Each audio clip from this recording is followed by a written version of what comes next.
कई भक्त कहते हैं, कहा करते, जैसे शुरू शुरू में डिस्कस होती थी कि ये बात भी विश्वसनीय नहीं है कि कमल के फूल पर और एक बालक कम से कम 2-3 किलो का तो होता है और वो कमल के फूल पर रुक ही नहीं सकता।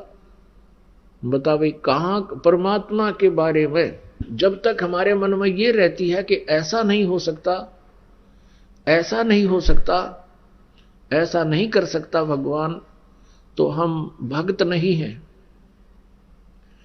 और ये हमारे हृदय से हट जाना चाहिए कि परमात्मा क्या नहीं कर सकता।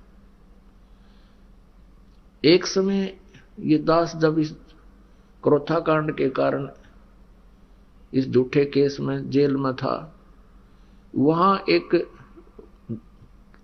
वार्डन था, वार्डन यानी एक पुलिस वाला था, बहुत अच्छा धार्मिक व्यक्ति था। अब हर एक आत्मा को चाह है कि महाराज जी है, चर्चा करा भगवान की, थोड़ी बहुत क्या ज्ञान था। पहले तो ये पूछते आप ये घटना कैसे हुई, हम उनको बताते हुए सच्चाई तो ये है, तो प्रभावित हुए, क्योंकि कोई बालक थोड़ा आज सब जान जाते हैं सच्चाई को। फिर उनको हमने बताया कि कबीर इज गॉड।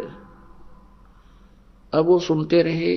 शायद उसने प्रश्न किया कि हमने तो सुना है कबीर जी तो एक विधवा ब्राह्मणी का पैदा हुए थे, ये उनका जन्म नहीं हुआ था, स्वयं प्रकट हुए थे, जैसा मैंने अभी आपको सुनाया है। और उससे 2-3 दिन पहले जो यह कथा मैंने उसको सुनाई परमात्मा के प्रकट होने की, उससे 2-3 दिन पहले ही वो कह रहा था कि महाराज जी आपने सुना है, कभी देखा है, एक बथुए का पेड़ होता ना छोटा सा, हमने तो 1.5-2 फुट का मुश्किल से बथुआ देखा खेतों में।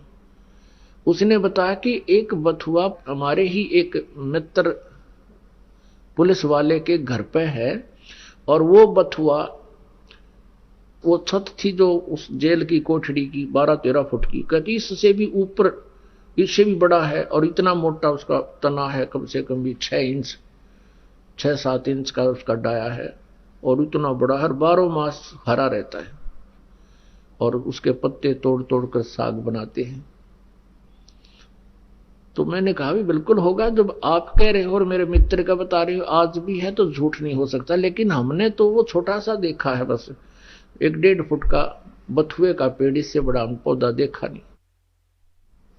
नो बोला सच्ची है, वहां भी सच्ची होगी। फिर मैं जब आप कह रहे हो, मैं तो आप झूठ थोड़े बोलोगे, आपका उद्देश्य क्या झूठ बोलने का। अब 3-4 दिन दास ने जब यह कथा सुनाई परमात्मा के प्रगट होने की कमल के फूल पर, तो वो क्या कहता है जी, आपकी एक भी बात ऐसी को नहीं जो समझ में आ जाए, और ये नहीं लगता कि आप झूठ बोलोगे, आपका उद्देश्य नहीं। मां भी कौन सी बात आपके समझ में नहीं आई। मैंने कहा कि एक तो ये नहीं आई कि बिना मां के कोई पैदा होता है, आपने कभी देखा ना सुना, चलो आपने ना देखा सुना होगा। और दूसरी ये नहीं आई कि कमल के फूल पर एक नवजात शिशु कैसे रुक सकता है। अब मैंने उसको याद दिलाया कि भगत जी, आप 3-4 दिन पहले कह रहे थे कि हमारे एक मित्र के यहां इतना बड़ा बथुए का पेड़ है, इस बिल्डिंग से भी ऊपर चला जाता, इतना ऊंचा है, और ऐसा मोटा उसका तना है। और मैं ये कहूं कि ये हो ही नहीं सकता,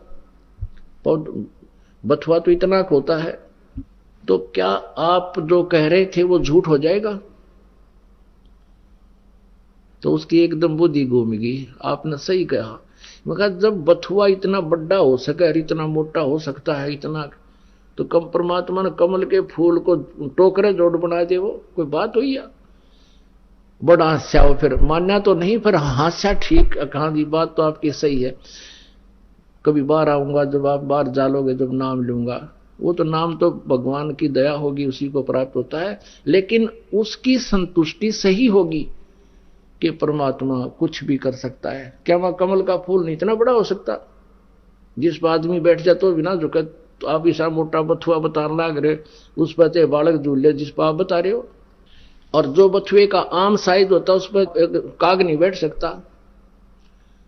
तो वो मान गया इस बात को। तो पुण्यात्माओं, ऐसे हमने जो परमात्मा की महिमा सुनते समय हमारी जो बुद्धि काम ना करे, तो ना करने दे, लेकिन परमात्मा पर अविश्वास नहीं होना चाहिए। भगवान ये नहीं कर सकता, वो नहीं कर सकता।